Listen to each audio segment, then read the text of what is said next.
One of the things that Canada has done really well in the world of tourism is we have something called the North Star Partners, and that is a representation of DMOs from across the provinces and about several of the big DMOs. So there are about 50 representatives, and that group meets at least 5 to 6 times a year.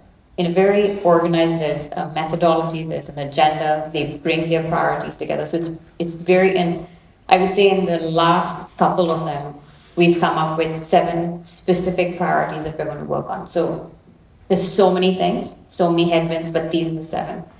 One of the things that also came out of the pandemic was a lot of the DMOs are funded by the hotel tax. And the minute there was no money coming in, the budgets dropped. The thing that came through for the members of those DMOs, which are a lot of the hotels and accommodation restaurants and all that, was that the ascendance of community, that you couldn't do it alone, that you have to work, that social license to operate, that you have to work within. So that sometimes, opportunity in a crisis, they really opened up the door on how to engage communities at a much broader level. So that is front and center. It is not only was it a need, it became an expectation of community that they would work together. So that's how the North Star group works. And I think they work really well. Interestingly, as time has moved on and they've matured as a group, they've come together and put aside some of their differences. They're less competitive with each other because each province markets themselves, but they've been able to move past that point. 2 other initiatives that I think would be valuable for us to hear is there's something called the Canadian Tourism Data Collective. And that it's going to be, we're doing the data architecture around that, is creating a central intelligence of trusted source of intelligence data.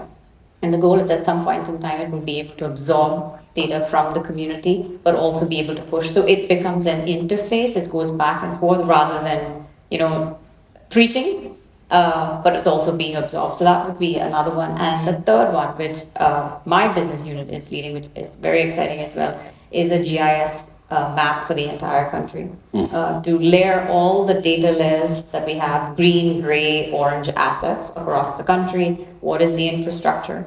But at some point in time, the goal is to see that where is the potential, where is good community engagement happening, and are we creating an opportunity for those communities to have access to investments that they would normally not have? So we're beginning to see a really solid coordination of the country happening at marketing, data, and at a development level. And we're also beginning to see the interwovenness across that. So there's vertical lines, but also happening. So and a lot of it came out because of the pandemic, that we would never have gotten along as well as we have, or put aside our differences. But these platforms, an organized set of meetings that come together with proper agendas and specific priorities. So you're not talking about like every 100 problem, there'll be like, we have childcare problems, we have housing, we picked 7. These are the 7 we're all going to work on. We're hoping that we can do these 7 things in 7 years.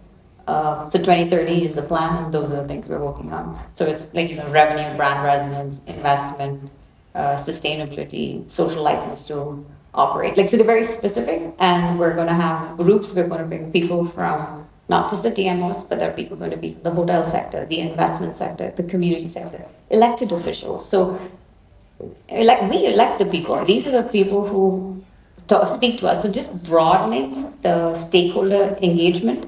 But also creating a level of resilience within the way we do the work. So I would say, when you ask the question, is it going to be a data thing or is it going to be stakeholder? For Canada, it's going to be both. There's no way we could do it one without the other. That is a very, very nice statement.